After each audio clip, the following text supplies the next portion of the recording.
নীরব নিস্তব্ধ রজনী, রাতের নিশ্ছিদ্র আধার, বাতাসেও এক অদ্ভুত রহস্যের ছোঁয়া। এমনই এক পবিত্র রজনীতে শুয়ে আছেন জাতির পিতা হজরত ইব্রাহিম আলাইহিসসালাম। হঠাৎ ঘুমের মধ্যে তিনি একটি আশ্চর্য স্বপ্ন দেখলেন। এক ঐশ্বরিক কণ্ঠ যেন তাকে ডেকে বলছে, হে ইব্রাহিম, তুমি কোরবানি করো। হজরত ইব্রাহিম আলাইহিসসালাম এই স্বপ্ন দেখে জেগে উঠলেন। নবীর প্রতি স্বপ্নাদেশ ওহীর সমতুল্য, তাই তিনি ভোরবেলা ১০০ উট আল্লাহর রাস্তায় কুরবানি করে দিলেন।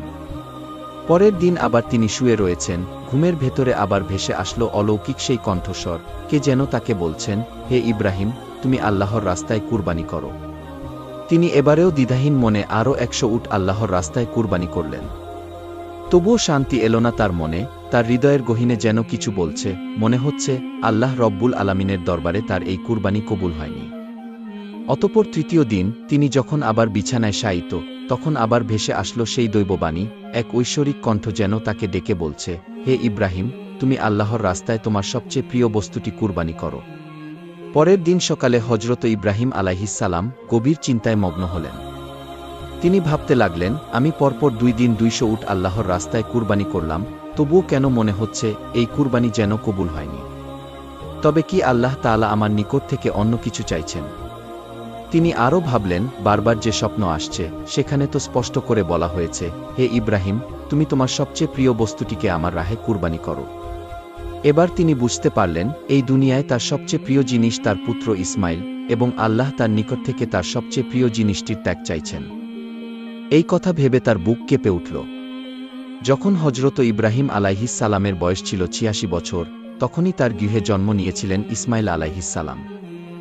বার্ধক্যের এই সন্ধিক্ষণে পাওয়া এই সন্তান ছিল তার প্রাণের প্রিয় ধন, তার জীবনের আশা ভরসা, এবং তার বংশধারা রক্ষার একমাত্র আশ্রয়।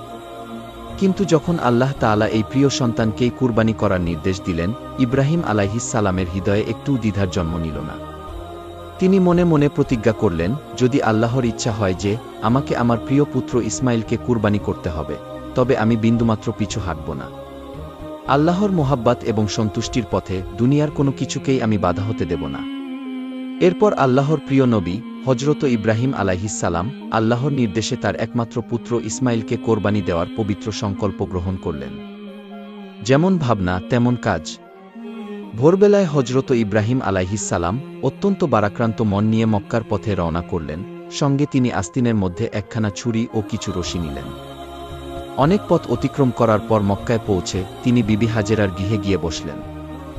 সেখানে কিছু সময় বিশ্রাম নিয়ে অতঃপর তিনি তার আদরের সন্তান নিষ্পাপ বালক হজরত ইসমাইল আলাইহিসসালামকে ডেকে বললেন, হে আমার পুত্র, তুমি গোসল করে সুন্দর কাপড় পরে তৈরি হয়ে নাও। আজ আমি তোমাকে নিয়ে এক বিশেষ দাওয়াতে যাব। হজরত ইসমাইল আলাইহিসসালাম ছোট থেকেই পিতার সান্নিধ্য থেকে অনেক দূরে বড় হয়েছেন। তিনি কখনো বুঝে উঠতে পারেননি পিতার কোমল ভালোবাসা এবং পিতার স্নেহের ছায়া।